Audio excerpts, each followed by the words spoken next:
উনার মৃত্যুটা এটা মানে কোনো অবস্থাতেই গ্রহণযোগ্য না। আমি তখন হাউমাউ করে কাঁদতে চাচ্ছিলাম। এই ড্যামেজগুলো কিন্তু একদম হাসিনা গভর্নমেন্ট পরিকল্পিতভাবে করছে, এবং ভারতের প্রেসক্রিপশনে।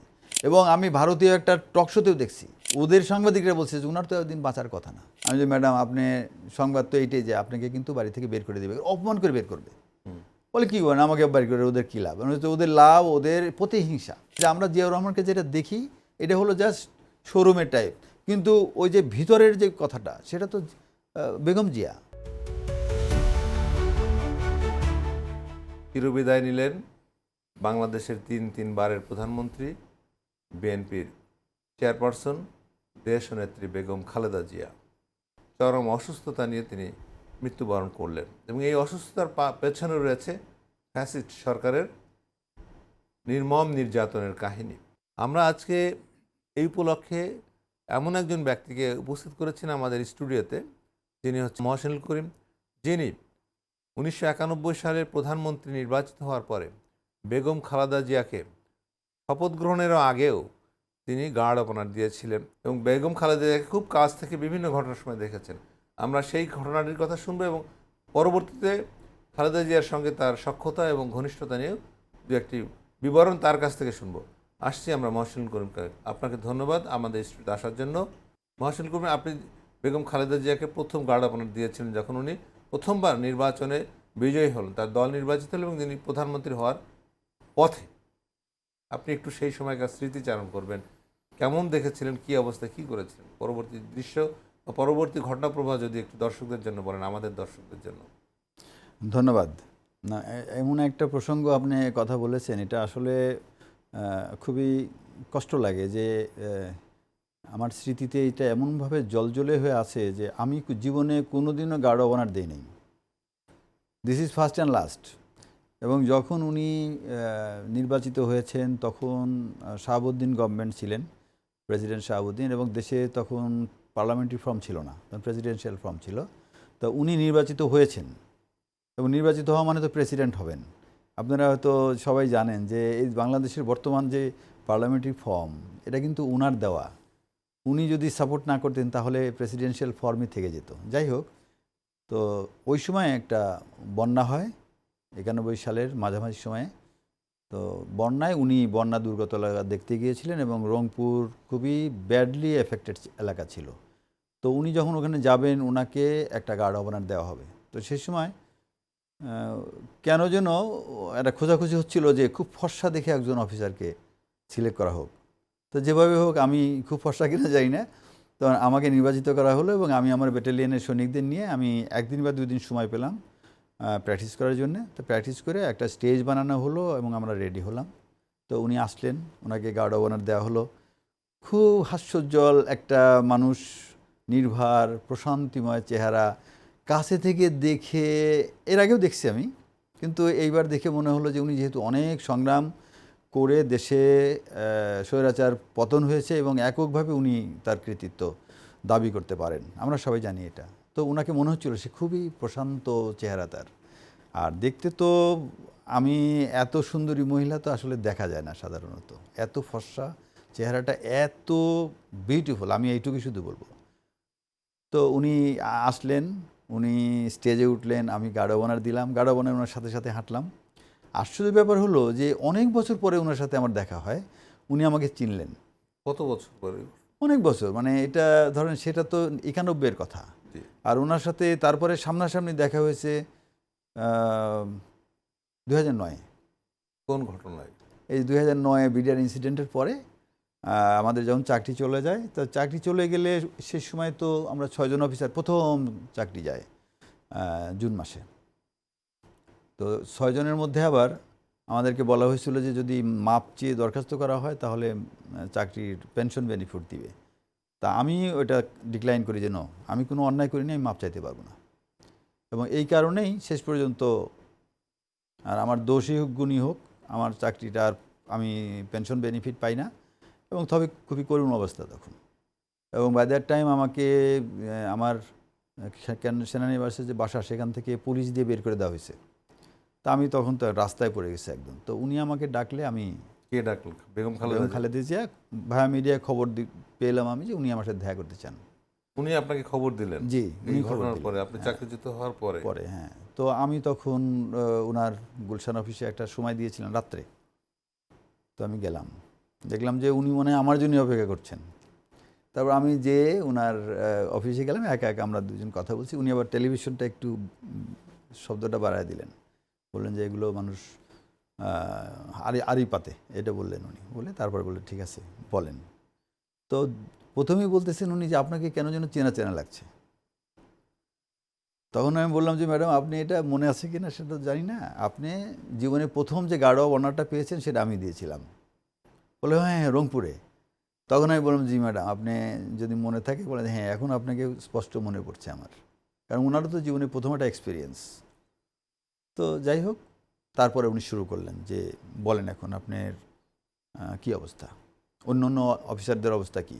তা আমি অন্য অন্য কোন বিষয়ে উনি শুরু করতে বলেছিলেন এবং আপনি যে চাকরিচ্যুত হয়েছিলেন কি কারণে হয়েছিলেন এটা দর্শকদের জন্য একটু বলেন। হয়তো আপনি জানেন, আমিও জানি, কিন্তু দর্শকরা জানেন। একটু 2 মিনিটের জন্য এটা একটু যদি বলেন। চাকরিচ্যুত হলাম তো ওই যে মানে বিডিআর ইনসিডেন্টের পরে, যে বিডিআর হত্যাকাণ্ডের পরে। হত্যাকাণ্ডের পরে যখন সেনাকুঞ্জে জেনারেল মঈন সব অফিসারদেরকে অ্যাড্রেস করেছিলেন, তখন আমি জেনারেল মঈনের যে জবাবদিহিতার সম্মুখীন করেছিলাম, তার মধ্যে উল্লেখযোগ্য কথাই ছিল যে উনি যখন এসে বললেন যে জেন্টলম্যান 11টার মধ্যেই সব শেষ হয়ে গেছিল, আমার তো কিছু করার নাই, তখন অফিসাররা সিরিয়াসলি ওনার উপর রেগে গেল। ঘটনার মধ্যে কি শেষ হয়ে গেছিল বলে সব অফিসারদেরকে মেরে ফেলছে, আচ্ছা। এগুলো সে বুঝাতে চাচ্ছে। পিলখানাতে সব অফিসারদেরকে তো মেরে অফিসাররা তো এটা বললো নো নো নো স্যার, এবং আরও চিল্লাচিল্লি শুরু করলো। এবং উনি যখন তাদের থামাইতে চেষ্টা করলেন, একটা সময় অফিসাররা কিন্তু থেমে গেল। উনি তখন বক্তৃতা শুরু করলেন। তো বক্তৃতা শুরু করলে আমি দেখলাম যে এখন তো আর ওনাকে, উনি তো ফ্লোর পেয়ে গেল। আমি তখন উঠে দাঁড়ায় বললাম general Moeen please, I have not come here to listen to you. আমি প্রথমে বললাম general Moeen shut up, I have not come here to listen to you, you listen to me first. আপনি বলছেন আপনি 11টার মধ্যে সব শেষ হয়ে গেছে, আমরা তো জানি কখন কি ঘটছে। আপনি সেনাপ্রধান, আপনি এই ঘটনার সময়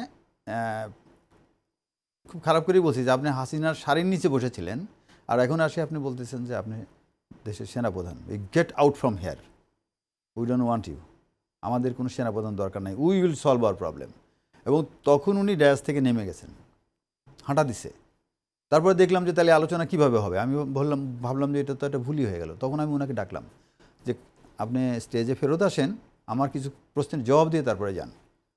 তখন ওনাকে আমি যে প্রশ্নটা করেছিলাম সেটা হলো যে আপনি প্রথমে বলেন একটা মানুষের সামনে যদি অন্যায় হয় অ্যাজ পার কোরআন অ্যান্ড হাদিস, তাকে সেই অন্যায়টা হাত দিয়ে ঠেকানোর কথা, যদি ইমানের ছিটে ফোটাও থাকে। তা যদি না পারে তাহলে প্রতিবাদ করবে, আর যদি কিছুই না পারে তাহলে মনে মনে ঘৃণা করবে। তো আমরা ইউনিফর্ম পরার লোক, আমরা তো আর মনে মনে ঘৃণার পর্যায়ে যাই না। আপনি এই যে প্রথম দুই ধরনের ইমানদারের কথা বললাম, আপনি কোনটার নিজেকে দাবি করেন বা আপনি কোন পজিশনে, এটা তো আপনি নিজেই জানেন। আপনি হাত দেওয়া ঢাকা নাকি প্রতিবাদ করার?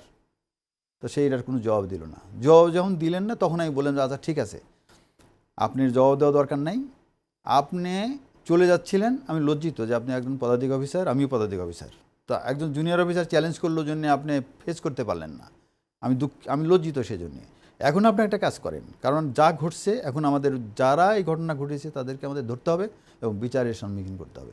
তো সেই জন্যে আপনি এখন, আমাদের কোনো সরকার নাই, যারা বিডিআরদের কিল করেছে তাদেরকে ধরতে হবে, জি বিচারেরাও এই দাবি আপনি করলেন। এবং এটা করার জন্য এখন যেটা করতে হবে আমাদের, সেটা হলো যেহেতু আমাদের ছিল 2009 সালের 28 ফেব্রুয়ারি, হ্যাঁ 28 ফেব্রুয়ারি না 27 ফেব্রুয়ারি, 27 ফেব্রুয়ারি, জি। তো তারপরে ওনাকে আমি বললাম যে আপনি একটা কাজ করেন, সরকার বলতে আমাদের কিছু নাই, এখন আমাদেরই সব কিছু করতে হবে। এবং আপনি এখন সবগুলো ডিপ কমান্ডারকে অনসেট করেন, আমাদের সামনে তাদের বলেন যে get out of cantonment, gate those bastard. Very simple কথা। একটা অপারেশন হবে যার নাম হবে অপারেশন রেবেল হান্ট, এবং সেই অপারেশনে আপনি নির্দেশ দেবেন। এখন আমরা শুনবো কোন জেনারেল আপনার কথা শোনে না।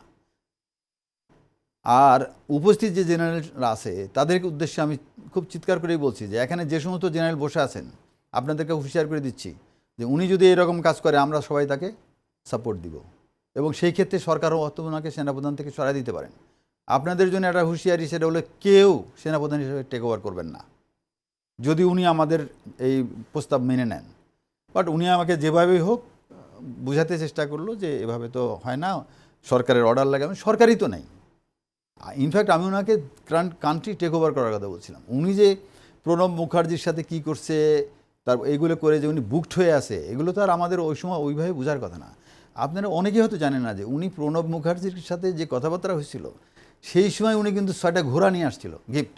হ্যাঁ, আমরা জানি ঘোড়া নিয়ে আর একটা জিনিস যেটা কেউ জানে না হয়তো বা, বলে স্মরণ করায় দেয়, উনার ভাই ইফাদ মোটরের মালিক। হ্যাঁ হ্যাঁ হ্যাঁ, উনার ভাইয়ের এই ইফাদ মোটরের যে অশোক লেল্যান্ডের যে এজেন্সি, Contract। এটা কিন্তু ওই কন্ট্রাক্টটা উনি পাইছে সেবার।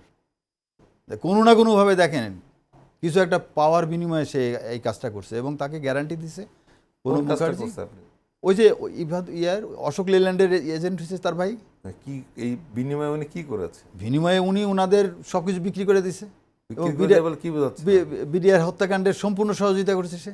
আচ্ছা, এইটা আছে মূল এবং প্রশ্ন। সেনাবাহিনী তারপর কি হলো? হ্যাঁ, ওখানে আপনি আর যেখানে কি বলেন? পিলখানায় চারপাশে সেনাবাহিনী চলে গেছে, সেখানে সে বলে দিল যে কেউ ভিতরে ঢুকবে না। এগুলো তো সবই ওনার সেনাবাহিনীকে উনি ঠিক, আমরা মনে করি যে 1757 সালে যেভাবে মির্জাফরের একদম। বাহিনী দাঁড়িয়েছিল, উনি ওনার সেনাবাহিনীকে এইটাই সেইভাবেই ওই পিলখানার বাইরে দাঁড় করিয়ে রেখেছিলেন। 1757 ঘটনা একটা রিপিটেশন।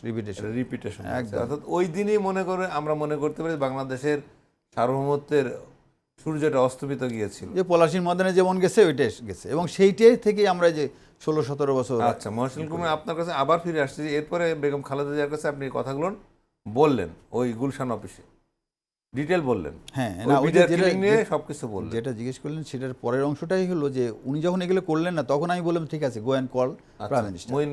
হ্যাঁ, তখন উনি গেলেন প্রাইম মিনিস্টারকে ডাকতে। অ্যান্ড কল প্রাইম হ্যাঁ, মিনিস্টার। Call prime minister. এই কথা আপনি বললেন? হ্যাঁ, বললাম আমি। তারপরে উনি প্রাইম মিনিস্টারের জন্য ডাকার জন্য উনি বের হলেন এবং উনি তখন বের হওয়ার সময় আমার হাত ধরে অনেক সময় ছিলেন, কারণ ওনাকে যেভাবে মারমুখী হয়েছিল অন্য অন্য অফিসাররা, তাকে তো একদম ফেলে দিত 10-12 তলা থেকে। তো বলছে আমাদেরকে সবাইকে তুমি বাঁচাইছো আজকে, এই কথা বলে এসে বের হলো। তারপরে আমাদের বললো তোমরা সেনাকুঞ্জে অপেক্ষা করো, আমি প্রাইম মিনিস্টারকে নিয়ে আসতেছি।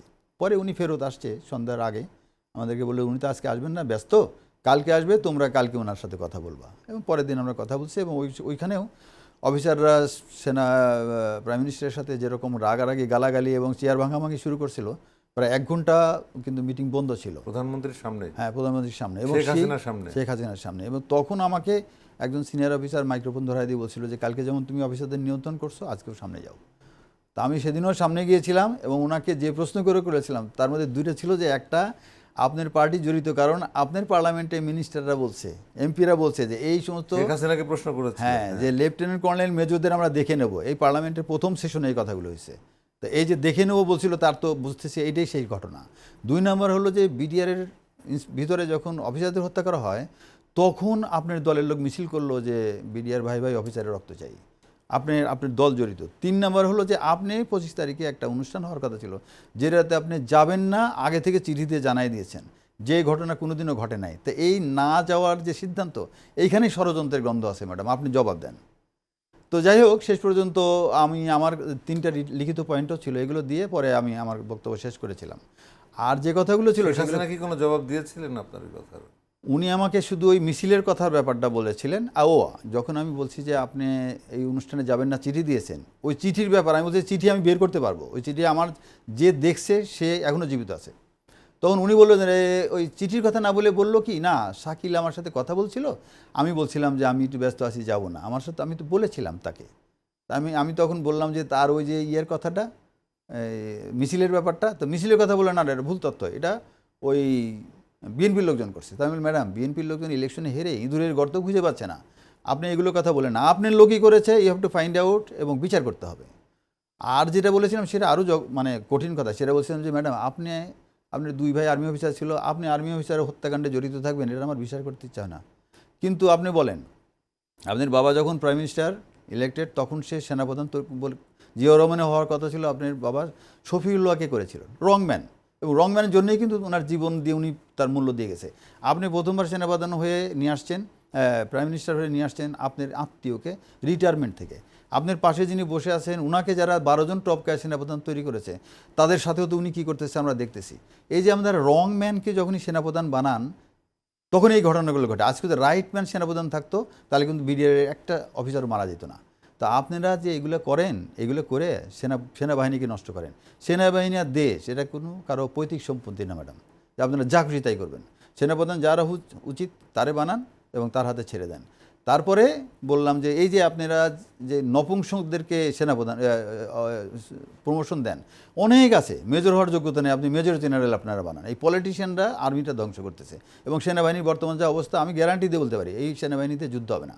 আপনার প্রমোশন এবং অন্য জিনিস রং ম্যানকে দিয়ে, এই যে সামনে যারা বসে আছে রেড টেপার, কর্নেল অ্যাবভ, এগুলো সবগুলো হিজড়া। এইভাবে বলছে, এই হিজড়াদের কারণে আমাদের ভাইদের বাঁচাতে পারিনি। এই যে এত কিছু বলার জন্য মানে খুব কুইকলি ডিসিশন নিতে সমস্যা হয় নাই, যে জাস্ট স্যাকিং। এবং তারপরে আমি দৌড়ের উপর ছিলাম। ছিলেন এই ওই মিটিং এর কত মাস পরে আপনি চাকরি? কয়েক মাস পরে। এই মিটিংটা হয়েছে ফেব্রুয়ারি মাসের 28 তারিখে। 27 তারিখে সেনাপ্রধানের সাথে হয়েছে, 28 তারিখে হয়েছে প্রাইম মিনিস্টারের সাথে। আর জুন মাসের 16 তারিখে আমার টার্মিনেশন হয়েছে। এরপরে কি হলো আপনার? তারপরে তো ওই যে তারপরে তো যেটা, আমি তো দৌড়ের উপরে ছিলাম। আমার তারপরে চাকরি কাজ যাওয়ার পরে আমাকে অ্যাপ্রিহেন্ড করা হয়েছে, আয়নাঘরে রাখা হয়েছে, আমার উপর অমানবিক নির্যাতন করা হয়েছে। এগুলো অনেক ভিডিওতে আমি বলেছি। একটু কাহিনী আরেকবার একটু বলেন, যদি আমরা শুনেছি অন্য জায়গায় বিভিন্ন সময়। না, এটা তো নির্যাতন মানে আমাকে যেভাবে ধরে নিয়ে আসার পর থেকেই মানে নির্যাতনের এক পর্যায়ে আমার এই বুড়া আঙুলের বাম হাতের নিচ দিয়ে সুই পর্যন্ত ঢুকেছে। কারণ ওনারা যা বলছিলেন আমি তো সেগুলো শিকার যাচ্ছিলাম না। ওনারা আমাকে লিখিত একটা স্টেটমেন্ট দিতে বলছে, আমি দেইনি। ওনারা আমাকে সাদা কাগজে সই দিতে বলছে, আমি দেইনি। তো তারপরে আমাকে মাথা চোয়াল এগুলোকে বেঁধে, গজ ব্যান্ডেজে বেঁধে কতগুলো যে থাপ্পড় দিচ্ছে জানি না, আমি জ্ঞান হারাই ফেলছি। আমাকে ইলেকট্রিক শক দেওয়া হয়েছে, আমাকে যেভাবে মারপিট করা হয়েছে, একবারে 5 দিন 6 রাত আমাকে ঠিকমতো ঘুমাইতেও দেয় নাই। এবং সব এর সাথে প্রশ্নগুলো, এবং ওইখানে যারা আমার জিজ্ঞাসাবাদ করেছে তার মধ্যে ভারতীয় লোক ছিল বলে আমি একদম দৃঢ়ভাবে বিশ্বাসী। কথা বলে নাই, কিন্তু তারা যেভাবে ফিসফিস করে ইংরেজিতে প্রশ্ন করছে বা ডাইরেক্ট করছে এদেরকে, তাতে আমি বুঝছি যে এখানে আরও লোক আছে কিন্তু তারা কথা বলে নাই। তারা অন্যদেরকে শেখাতে কি করতে হবে। এবং চোখ বাঁধা ছিল, হাত এবং পা দাও সব বাঁধা। ইলেকট্রিক আয়নাঘরে ছিলেন সেরকম, ওইরকম একটা জায়গাতেই। আচ্ছা, তারপরে এখানে কয়দিন ছিলেন আয়নাঘরে? 5 দিন 6 রাত, 6 দিন 5 রাত এরকম। 6 দিন 5 রাত। তারপরে আয়নাঘরে থেকে কোথায় গেলেন? আয়নাঘরে তো তাও এক সময় তো আমাকে বের করছিল ক্রসফায়ার দেওয়ার জন্য। জি জি জি, এই কাহিনীটা একটু বলেন। সেই ক্রসফায়ারের কথা তো বলছে যে যেহেতু তুমি কোঅপারেট করছো না, আমাদের কোনো অল্টারনেটিভ নাই, will take you to Ashulia and a shot and a kick, এই কথা বললো আমাকে। আমি বললাম যে ঠিক আছে। আমি তো এখন মজলুম, আল্লাহকে আমি বলবো এইটাই যে আমাকে যারা হত্যা করবে তাদের বিচারের জন্য আল্লাহ করে, এবং এটা নিশ্চিত যে মজলুমের দোয়া আল্লাহ কবুল করেন। এবং আপনারা যদি আমাকে হত্যা করতে চান, এটা আল্লাহর নির্দেশেই হবে, অন্য কারোর নির্দেশে হবে না। এবং সেই ক্ষেত্রে আমাকে নিয়ে চলেন, আমার হাত পা ছেড়ে দেন, চোখ ছেড়ে দেন, আপনাদের গাড়ির হেডলাইটের সামনে আমি দৌড়ে যাব সেই জায়গায় যেখানে আপনারা আমাকে হত্যা করবেন। আমি কোনো বিরোধিতা করব না। ইব্রাহিম আলাইহিস সালাম যেরকম তার ছেলেকে কুরবানি করার সময় ছেলে বলছিল আমার হাত পা বেঁধে নেন, টু কোঅপারেট হিজ ফাদার, তা আমিও আল্লাহর নির্দেশ পালনের জন্য আপনাদের কোঅপারেট করবো, দৌড়া যাবো এখানে। তো যাই হোক, শেষ পর্যন্ত তারা দ্বিধাগ্রস্ত হয়ে আমাকে আর হত্যা করে নাই। But at the same time আমাকে ওইখানের যে পুলিশের আর র্যাবের লোকজন আমাকে পাহারা দিত। একজন আমাকে আস্তে আস্তে করে বলছিল যে স্যার আপনাকে হেল্প করার জন্যে ফোন আসছিল, প্রবাবলি এই জন্যে আপনাকে ওরা হত্যা করেনি, বাট হত্যা যে করবে আমরা শিওর ছিলাম। তো যাই হোক, ওইখান থেকে তো পরে আমাকে মানে ছেড়ে দেয় এক পর্যায়ে, যখন আমার কাছে কোনো তথ্যই পায় না। আর আমি জানি যে আমি যদি তথ্যগুলো বলে দিই আমাকে তখন বেলুলেস হয়ে যাবো, মেরে ফেলবে। আমি যেহেতু তথ্য দিলাম না, সেই জন্য এটার সাথে সম্পর্ক ছিল। এই যে বেগম খালেদিয়ার ওখানে আমি যাইতাম, কি কথা হয়েছে। তারপরে ব্রিগেডিয়ার আজমি, আমরা খুব ছিলাম, আমি ব্রিগেডিয়ার আজমি, তারপরে কর্নেল হাসিন, আমরা খুব ঘনিষ্ঠ ছিলাম। তো এই আমাদের সাথে কথাবার্তার অনেক রেকর্ডও আমাকে শোনাইছে। আমি এগুলো ডিনাই করছি যে এগুলো আমার কথা না, আমি জানি না এগুলো। তো তারপরে প্রাইম মিনিস্টার বেগম খালেদিয়ার সাথে ওখানে কী কথা, এতবার কেন গেছো, প্রায়ই যাইতা, কী কথা হইতো। তো যাই হোক, ওগুলো আমি আমার মতো করে বলছি আর কি। এরপরে আপনি ছাড়া পেলেন ওখান থেকে আমাকে পুলিশে দিল। পুলিশে দিলাম। তারপরে পরের দিন কোর্টে উঠালো, দেখলাম যে আমার বিরুদ্ধে রাষ্ট্রদ্রোহের মামলা, তারপরে জঙ্গি তকমা দেওয়া, এগুলো সবই ওখানে দেখলাম। এবং জঙ্গি তকমা এমনভাবে দিছে, কোনো এক পর্যায়ে তারা মেজর জাহিদকে যেভাবে হত্যা করেছে ওইভাবে একাডেমিক্যালি সব কাগজপত্র তৈরি করে একদম গভর্নমেন্ট পারমিশনও হয়ে গেছে, শুধু কনফার্মও করা হয়ে গেছে যে এই সেই লোক, আমার বাড়ি ইন্সপেকশন করে। পুলিশের আমার এক আত্মীয় বলল যে এখন পালানো ছাড়া উপায় নেই, কারণ এখন তোমাকে যেখানে পাবে সেখানে মেরে ফেলবে। তো তখন আমি তো বসুন্ধরা গ্রুপে চাকরি করতাম, বসুন্ধরা চেয়ারম্যান ইনভলভ হলেন এবং উনি আমাকে 8 মাস লোকে রাখলেন। আমি আমরা সেই প্রসঙ্গে আসবো পরে। আমরা যাই যে বেগম খালেদা জিয়ার সঙ্গে আপনি দেখা আচ্ছা, করেছিলেন, এখন- সেইখানে আবার ফিরে যাই। এখন বেগম খালেদার আমাদের সাথে হাতেও সময়টা খুব কম। জি, আমি যখন গেলাম তখন আপনি উনি কবে আমার গেছিলেন বিডিআর কিলিং এর? এই যে আপনার জুন পর্যন্ত তো আপনি চাকরিতে ছিলেন, এর মধ্যে কি দেখা করেছিলেন? না এর মধ্যে দেখা হয়নি। তাই আপনি জেল খেটে বেরিয়ে না বেরিয়ে তাও আসার না, আমি যখন আমার চাকরি গেল হ্যাঁ, তখন উনি আমাকে ডাকছিলেন। জুনে জুনে যখন চাকরি গেল হ্যাঁ, তারপরে? তারপরে এবং উনিও জানেন আপনার যে চাকরি যাওয়ার কতদিন পরে আপনাকে এই যে গুম করলো? চাকরি গেল জুনে, আর আমি অ্যারেস্ট হই নেক্সট ইয়ার আগস্টে। এই সময়ের মধ্যে আছে হ্যাঁ। ও 1 বছরের এক বছর পরের হ্যাঁ, বছর, ওই আগস্টের পরের আগস্টে আমি অ্যারেস্ট হই। অ্যারেস্ট হল। এবং এই সময়টা আমার তো কোনো এই স্থায়ী সময় ইয়ে আপনি ছিল না। বেগম খালেদা জিয়ার সঙ্গে দেখা করেছেন। হ্যাঁ, এই এবার সময়। খালেদা জিয়ার সঙ্গে আপনার দেখার উন- ওই দৃশ্যটা একটু বলছেন, আচ্ছা, যেটা তো যে রংপুরের কথা আপনি বলছেন। উনাকে বললাম, উনি আমাকে চিনতে পারলেন। জি জি জি। তো তারপরে শেষে ওনার সাথে উনি বিস্তারিত বললেন, শুনলেন আর কি, যে কি কি ঘটছিল সবই, এই যে সেনাকুঞ্জের ঘটনা, তারপরে অগ্রযাত্রা, আর্মি হেডকোয়ার্টারের ঘটনা সবই উনি শুনলেন। শুনে টুনে তখন উনি আমার কিছু কাজ টাজ দেওয়ার ব্যাপারে উনি বললেন। তো এবং সেই হিসাবে মোর্শেদ খান যারা আছে বিএনপির, যারা ইন্ডাস্ট্রিয়ালিস্ট বা ভালো চাকরি টাকরি দিতে পারে, অনেকটাই উনি চাকরি দিতে বলছেন, বাট আলটিমেটলি চাকরি আর হয় নাই সেইভাবে কাউকে। তো যাই হোক, এরপরে তো আমার অ্যারেস্ট হলাম, আমাকে জেলে নিয়ে গেল, আমি জেল খেটে থেকে বের হয়েছি, তখন ওনার কাছে আবার গেলাম। জেল খেটে বেরো আবার দেখা হ্যাঁ, গিয়ে দেখা করলাম যে এই অবস্থা। তো উনি কিন্তু, আমি একটা জিনিস দেখতাম যে ওনার সাথে যখনই আমি দেখা করতে গেছি, উনি সবসময়ই আমাকে জাস্ট শোনার সাথে সাথেই বলছে নিয়ে আসেন, এবং আমি একসাথে একা একা কথা বলতেন। তারপরে সে জেলের কথা টথা সব আমি বললাম, বললে টলে তখন উনি আবারও চাকরির ব্যাপারে, ওইবার চাকরি হয় নাই, তা ঠিক আছে এবার একটা চাকরি, এবং আমি আজকে যে চাকরি করতেছি এটা ওনার রিকমেন্ডেশনে চাকরি হয়েছে। আমি যেটা বসুন্ধরা গ্রুপে আপনার চাকরিটা আসলে ওনার রিকমেন্ডেশন, ওনার রিকমেন্ডেশনে, আপনি যে কারণে আজকে এখানে আছেন। জি। এই বসুন্ধরা গ্রুপে এখন আপনি কোন দায়িত্বে রয়েছেন? এখন আমি সিনিয়র এক্সিকিউটিভ ডাইরেক্টর, আমি আমাদের যে স্পোর্টস সিটি আছে ওইটার ইনচার্জ। আপনি কোন পদে ঢুকেছিলেন এখানে? ঢুকেছিলাম প্রথমে, মানে আমি ডিজিএম হিসাবে আমার প্রথমে ইয়ে হয়, আফটার প্রভিশনের পিরিয়ড আমাকে অটোমেটিক্যালি আমি জিএম হই, এটা আফটার 6 মান্থ। তবে ওই যে যেটা বললাম যে এটা বেগম খালেদা জিয়ার রেকমেন্ডেশন, কিন্তু এটা তো সাহস করে আমাদের চেয়ারম্যান জনাব আহমেদ আকবর সুমানের মতো এরকম সাহসী লোকজন নিয়েই আমি চাকরিটা এখানে পেয়েছি এবং করলাম। এবং উনি আমাকে যেভাবে সবসময় সাপোর্ট দিয়েছেন, ওই যে একটা কথা বললাম যে আমরা যখন জঙ্গি তালিকাভুক্ত হয়, উনি জানার পরে আমাকে এমনভাবে শেল্টার দিয়েছেন যে আমাকে আর কেউ খুঁজে পায়নি। 8 মাস আমি নিরুদ্দেশ ছিলাম এবং আমার বেতন সব কিছুই বলবৎ ছিল। তো তারপরে আবার 8 মাস পরে আমি রিমোটলি একটা ইয়ে পাইলাম যে আমি যদি এই কাজ আর না করি তাহলে আমাকে হত্যা করা হবে না। তো তারপর আমি বের হয়ে আবার নর্মাল চাকরি করতে থাকি। এর আগেই আপনি চাকরি পেয়েছিলেন? এই হ্যাঁ, আমি তো 13 সালে চাকরি পেয়েছি। চাকরি পাওয়ার পরে এরকম এই আসলো যে আপনাকে, মানে হ্যাঁ, ওই যে বসুন্ধরা চাকরি পাওয়ার পরে আপনার উপরে ইয়ে হলো, জঙ্গি হুলিয়া জারি হলো। তালিকাভুক্ত করেছিল 18 সালে, ও, আমি এতদিন চাকরি করার পরে। এবং আমাকে প্রথমে খুঁজে পায় নাই, কারণ আমি সবসময় ফ্যাক্টরিতে থাকতাম এবং মাসের পর মাস থাকতাম, 1-2 দিন না, আমি কখনোই বাসায় আসতাম না। তো ওইখানেই থাকতাম এবং আমার নাম পরিবর্তন করে আমি সবাইকে বলছি আমার নাম মেজর করিম। ফলে যাদের খোঁজার, ওরা মানে প্রথম ইয়েতে খুঁজে আমাকে তো দেখতে পায় নাই কেউ কোনো দিন, আমি কারোর সামনেই আসতাম না। তো ওই জন্যই মেজর করিম হওয়াতে খুঁজে পাইতে অনেক দেরি লাগছে। মেজর করিম না, এইভাবে আপনাকে চিনতে বা চিনে পাইনি। যাক, আমরা আবারও আসি বেগম খালেদা জিয়ার প্রসঙ্গে। এরপরে আপনার সঙ্গে ওনার সর্বশেষ কবে সাক্ষাৎ হয়েছে? সর্বশেষের আগে তো অনেকবার সাক্ষাৎ হয়েছে। আমি এমনি ওনার সাথে মাঝে মাঝে দেখা করতাম, কিছু কিছু বিষয় আমার যেটা মনে হইতো সেটা ওনাকে আমি বলতাম, এবং উনি আমার সাথে অনেক সময় কথা বলতেন সব কিছু ইন্টিমেটলি জানার জন্য। একজন মানুষ হিসেবে আপনার বেগম খালেদা কেমন মনে হয়? এটা তো মানে বর্ণনা করার মতো না। উনি যে এত মানে এক নম্বর হলো যে দেশের মানুষের প্রতি ওনার ফিলিংস, তারপর দেশের প্রতি ফিলিংস। ওনার সাথে আমার কয়েকবার খুব সংকট অবস্থায় আমি গেছি ওনার কাছে। একবার এরকম হলো যে আমাকে রংপুর থেকে বাসস্ব প্রতিনিধি ছিলেন মামুন সাহেব, অনেক সাংবাদিকরা সবাই ওনাকে চেনে। ওনার সাথে আমি বিডিআরে চাকরি করার কারণে খুবই ঘনিষ্ঠ ছিলাম, এবং ওনার মধ্যে আমি দেখছি দেশপ্রেমিক একটা লোক। তো উনি আমাকে একদিন ফোন করে এই বিকাল টিকালের দিকে বললো যে ভাই একটা বিরাট সর্বনাশ হয়ে যাচ্ছে। তো কি, আগামীকালকে নির্বাচন হবে প্রেস ক্লাবে। হ্যাঁ, প্রেস ক্লাবে নির্বাচন। এই নির্বাচনে বিএনপি প্যানেলটা হারবে। কত সাল এটা? এটা কবে 13-14, হ্যাঁ এরকম সময় হবে। তো বললো যে ওখানে আবদাল সাহেব উনি দাঁড়াইছেন, ওনাকে মানুষ মেজরিটি পছন্দ করছে না, বিএনপি ঘরানার যারা সাংবাদিক। তো এইটা এখন একটা পথ আছে শুধু, যদি ম্যাডাম এখানে ইন্টারফেয়ার করে। তাই আমি বললাম যে আমি কীভাবে বলবো, আমি তো আপনি একবার বলছেন, শুধু আমাকে তো জানতে হবে।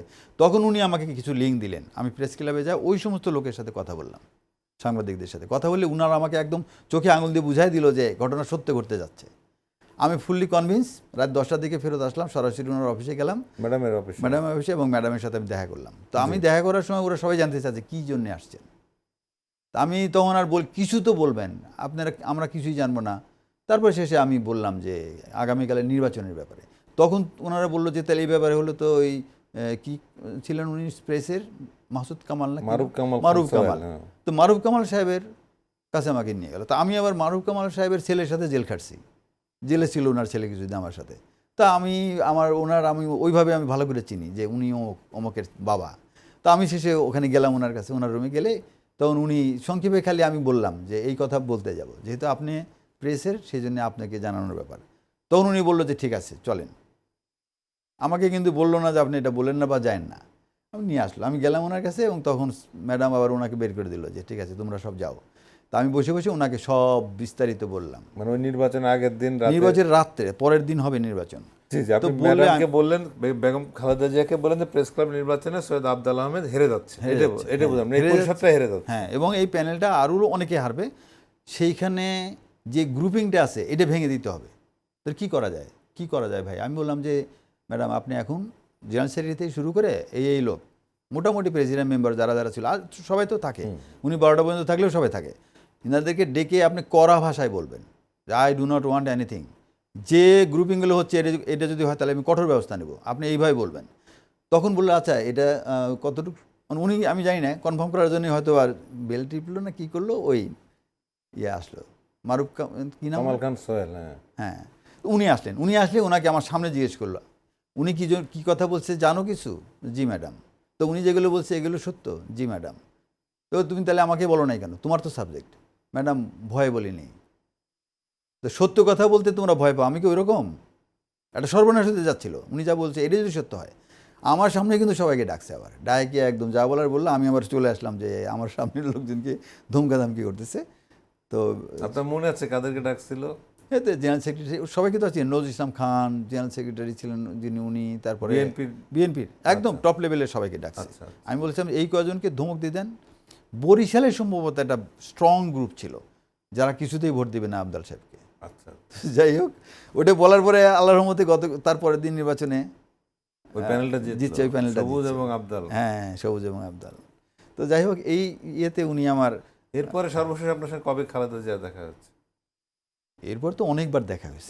এরপরে উনি অসুস্থ হওয়ার কতদিন আগে পর্যন্ত দেখা হয়েছে? জেলখানার না, অসুস্থ হওয়ার আগে তো উনি জেলখানায় ছিলেন। আর জেলখানা যাওয়ার আগে কতদিন আগে দেখা হচ্ছে? ওই সময়ের যেগুলো, আমি তো যতদিন উনি জেলখানায় যায় নাই তখনও, এই সময়টা ওনার সাথে বেশি দেখা হয়েছে।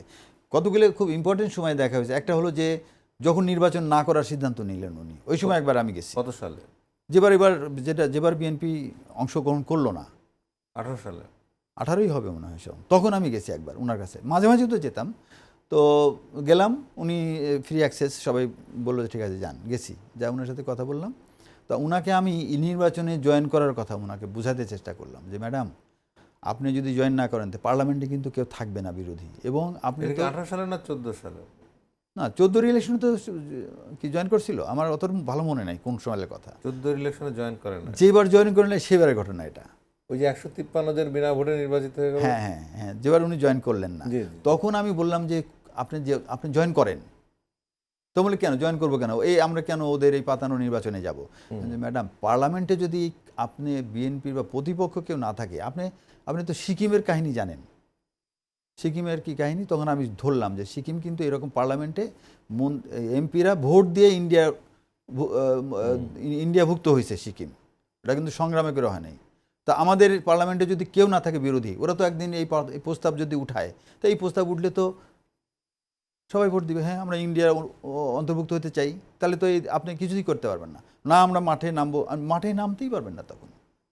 তা উনি নির্বাচন করবেন না একদম শিওর। ওই যে ওনার যে মানে যেটা সিদ্ধান্ত নেন, বলে না এটা আমরা অনেক চিন্তাভাবনা করে দেখছি, ওদের এই পাতানো নির্বাচনে যাওয়া যাবে না। আমি ম্যাডাম এটা মনে হয় একটা ভুল হবে, আমি ছাড়িনি, আমি অনেকক্ষণ ধরে ওনার সাথে আর বার্গেনিং করছি, বাট আলটিমেটলি উনি বললেন যে না, এটা জয়েন করা যাবে না। আমরা সবাই মিলে সিদ্ধান্ত নিছি জয়েন করা মানে ওদেরকে আরোই পাওয়ারফুল করা, পার্লামেন্টের বাইরে থেকে আমরা যা করার করবো। তা ওটা উনি এবার শেষ পর্যন্ত আমি বললাম ম্যাডাম আমি সরি, খুব দুঃখ পেয়ে গেলাম। বললেন না ঠিক আছে, আমরা সিদ্ধান্ত ঠিক আছে, আপনি দেখেন। আচ্ছা আচ্ছা। তো যাই হোক, পরবর্তীতে দেখলামই কী হলো। তো তখন উনি এই সিকিমের ব্যাপার উনি আমাকে, আমি কিছুটা বলার পরে উনি কিন্তু তখন পুরাটা বললেন, বলে হ্যাঁ এইটা আমি ভালো করে জানি, লেন্দুব দর্জির কাহিনী আমি খুব ভালো করে জানি, আমি সব ম্যাডাম জিয়ার পড়াশোনার সম্পর্কে আপনার ধারণা? উনি তো শুনতেন, এবং এই জিনিসগুলো কিন্তু আমার মনে হয় জিয়াউর রহমান যেরকম, উনি কিন্তু বাড়িতে যে প্রফেসর ইমাজউদ্দিন থেকে শুরু করে এই সমস্ত লোকরা কিন্তু উনি বাড়িতে ডেকে নিয়ে উনি পলিটিক্যাল সায়েন্স অন্য জিনিস কিন্তু উনি মানে এই যে প্রাইভেট টিউশনের মতন এটা। কারণ ওই সময় যারা যে সমস্ত সৈনিকরা ওনার হাউস গার্ড ছিল তাদের কাছে শোনা যে এই সমস্ত লোক আসতো, এবং আমরা শুনতাম যে ওনারা পড়াশোনা করে আসে জিয়াউর রহমানের সাথে। তখন এইভাবে জিয়াউর রহমান কিন্তু রাজনৈতিক যে ওনার সিদ্ধান্ত নেওয়ার যে ক্যাপাবিলিটি যেভাবে বাড়ছে, উনি পলিটিক্যাল সায়েন্স সম্পর্কে অনেক মানে জানার চেষ্টা করতেন। তো আর সবচেয়ে যেটা ওনার মনে হয় যে জিয়াউর রহমান, জি, বেগম জিয়ার সম্পর্কে আপনি বলুন। বেগম জিয়ার সম্পর্কে বলতে গেলেই তো জিয়াউর রহমান কি করছে এটা যদি আমরা বলি, তাহলে কিন্তু কোনো মানুষ পাবেন না পৃথিবীতে যে সে এত কিছু করছে তার ঘরের সাপোর্ট ছাড়া করতে পারে নাই। তো বেগম জিয়া ঘরে কি করত, কয় টাকা বেতন পেয়ে কীভাবে সংসার চলতো, এবং কিভাবে উনি তার হাজব্যান্ডকে বাচ্চা কাচ্চা লেখাপড়া এগুলো সাপোর্ট দিয়েছেন, তার মাথাটা ঠান্ডা রাখছেন, এই জিনিসগুলো তো দেখলেই বোঝা যায় যে আমরা জিয়াউর রহমানকে যেটা দেখি এটা হলো জাস্ট শোরুমের টাইপ, কিন্তু ওই যে ভিতরের যে কথাটা সেটা তো বেগম জিয়া, এবং বেগম জিয়াই তো ওনাকে এই সাহসটা দিছে। নাহলে পরে বেগম জিয়ার উনি যে কাজ করবেন বেগম জিয়া বাধা দিবেন না, তা নাহলে উনি দেশের স্বাধীনতা ঘোষণা করতে গেল কেন? কিন্তু জানে যে আমার ওয়াইফ আমাকে সাপোর্ট দিবে, এরকম একটা কনফিডেন্স তো ছিল। এবং বেগম জিয়া ওনার ফ্যামিলিতে আসছে, ওনার মাত্র বয়স তখন 15। আমি ওনাকে এই কথাও শোনাই দিছি। আর একটা ঘটনা, খুব সিরিয়াস একটা ঘটনা আছে, সেটা হলো যখন ওনার বাড়ি থেকে উচ্ছেদ করা হবে, আমি আবার গেলাম, আমি একদম সব শুনে গেছি যে যখন মইনুল রোডে বাসা, হ্যাঁ হ্যাঁ আমি তখন গেলাম, ওই দিনও এরকম, যা মনে হলো যে উনি আমার জন্য অপেক্ষা করতেছে, কারণ উনি ওই সময় একটা সিদ্ধান্ত নেবেন কি করা যায়। আমি যাওয়ার সাথে সাথেই আমি চলে গেছি, মানে মনে হয় বলেই রাখছে বাইরে। ব্যাস গেলাম, যাই তখন বললো যে বলেন কি সংবাদ। আমি যে ম্যাডাম আপনি সংবাদ তো এইটাই যে আপনাকে কিন্তু বাড়ি থেকে বের করে দেবে, অপমান করে বের করবে। বলে কী করেন আমাকে বাড়ি করে, ওদের কী লাভ? ওদের লাভ ওদের প্রতিহিংসা।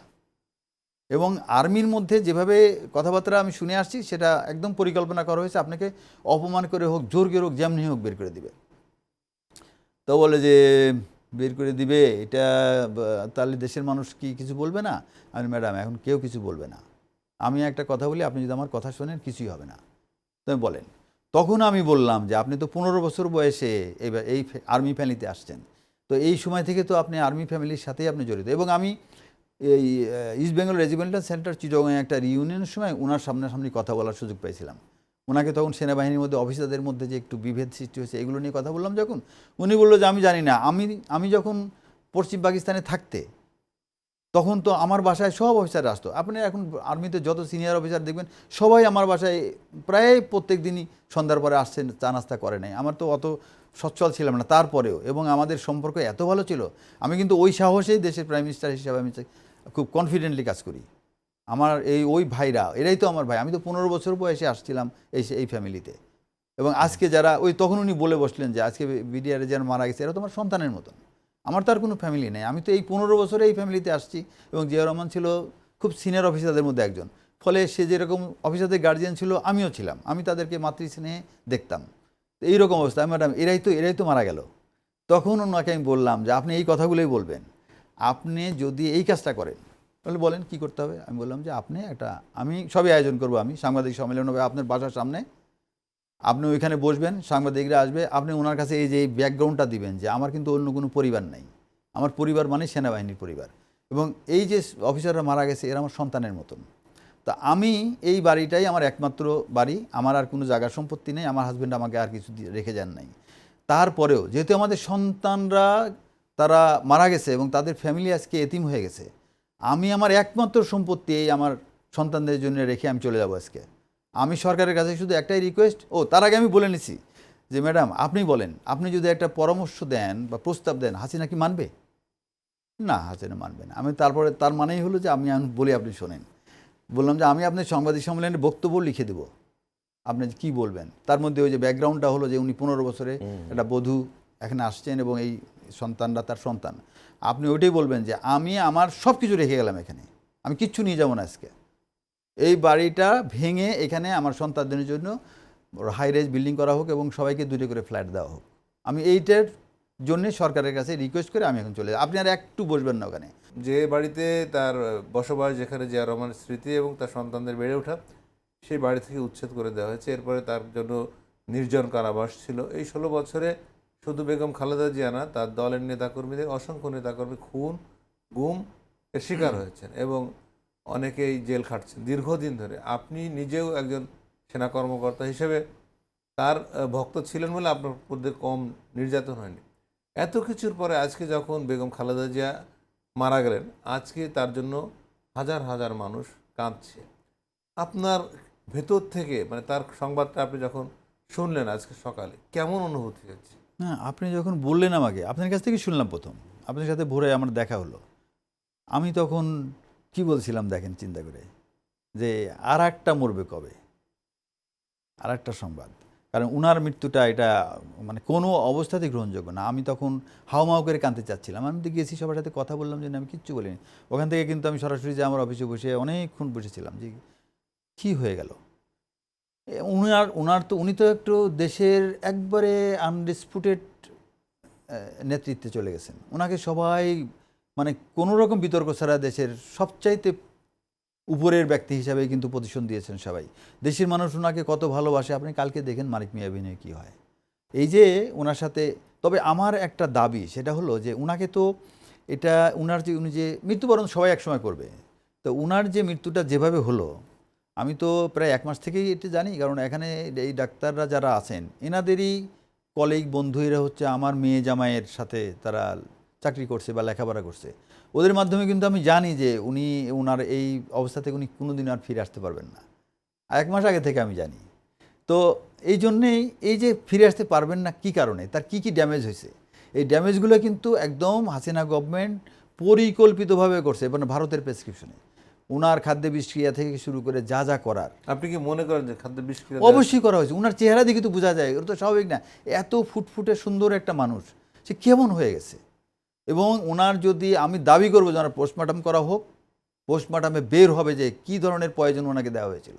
এবং আমি ভারতীয় একটা টক শোতেও দেখছি যে ওনারা বলতে চাই, শুনছে তারা এরকম, যে ওদের সাংবাদিকরা বলছে যে ওনার তো এতদিন বাঁচার কথা না, আমরা জানি। তাহলে আপনার দাবি হচ্ছে যে বেগম খালেদা জিয়ার পোস্টমর্টম করে অবশ্যই তার শরীরে কোনো বিষক্রিয়া আছে কিনা অবশ্যই আছে, আমি একদম গ্যারান্টি দিয়ে বলতে পারি। এটা দেখায় শুধু, এইটা দেখার মাধ্যমে কি হবে, এই যে ডাইনিটা বসে আছে ইন্ডিয়াতে, সে যে কি জঘন্য প্রকৃতির একজন মানুষ, ওনাকে যেভাবে বাড়ি থেকে বের করছে, এটা কিভাবে করতে পারে। তারপরে ওনার এই যে বিষক্রিয়ার ফলে ওরা তো চাচ্ছিলই, যেমন ধরেন পাকিস্তান যখন স্বাধীন হয় সেই সময় কয়েকদিন পরেই কিন্তু 48-এ জিন্না, মোহাম্মদ আলী জিন্না মারা গেছেন। এই জিনিসটা কিন্তু গোপন ছিল এবং ওরা পরে বলছে নেহরু টেহরু সবাই, যে আমরা যদি টের পাইতাম যে জিন্না মারা যাবে, তাহলে আমরা একটু প্রলং করতাম। জিন্না মারা গেলে তো আর আমাদের সাথে আমাদের ইস্ট পাকিস্তান হয় না। এখন এখানেও কিন্তু এরকম একটা ঘটনা ঘটছে যে খালেদা জিয়া মারা গেলে তো বিএনপি শেষ। তা আপনার কি মনে হয় যে খালেদা জিয়ার মৃত্যুর সাথে সাথে বিএনপি শেষ হওয়ার পথে যাচ্ছে? বিএনপি আরো শক্তিশালী হবে ইনশাল্লাহ, কিন্তু তারা পরিকল্পনা করছে ওই রকম। কারণ তারেক জিয়াকে তারা শক্তিশালী হলো, বিএনপি শক্তিশালী হলো বেগম জিয়ার ইমেজের কারণে। তার ছেলে বেঁচে আছে, হাল ধরবে, এটাই তো, তার ওনাকে নিয়েই তো মানুষ স্বপ্ন দেখতো। তো এই স্বপ্নটা এখন যেহেতু উনি নাই, উনার বর্তমানে ওনার ছেলে তো এখন যেভাবেই হোক, ওনার ছেলের যথেষ্ট সময় পেয়েছেন, উনি যথাযথ প্রশিক্ষিত হওয়ার জন্যে, ধীশক্তি বাড়ার জন্যে। উনি যেভাবে কথা বলছেন, আমাদের অফিসারদের সামনে উনি কথা বলেন, ওদিন আমি দেখছি ওই যে আই হ্যাভ এ প্ল্যান, উনি যেভাবে আমাদেরকে এক্সপ্লেন করলেন, আমি তো ওনার ওইখানে গিয়েছিলাম ওই অফিসার ড্রেসে, আমি দেখলাম যে হ্যাঁ, কিন্তু দুঃখ পাইছি যে আমাকে কথা বলার সুযোগ দেওয়া হয়নি, আমি বলতে চেয়েছিলাম। জনাব মহসিন করিম, আপনাকে অনেক অনেক ধন্যবাদ। আমরা মহসিন করিম সঙ্গে কথা বললাম, বিস্তারিত কথা বলেন বেগম খালেদা জিয়ার এই মৃত্যুর পেছনে উনি দায়ী করছেন যে ষড়যন্ত্র, বিষক্রিয়া হয়েছে এবং এই জন্য উনি পোস্টমর্টমের বা ময়নাতদন্তের দাবি করছেন যে তার লাশ ময়নাতদন্ত করা হোক। আমরা জানি না এই দাবিটা কিভাবে পূরণ হবে, তবে এই সংশয়, এই সন্দেহ জনমনে রয়ে গেছে দীর্ঘ এক মাস ধরে।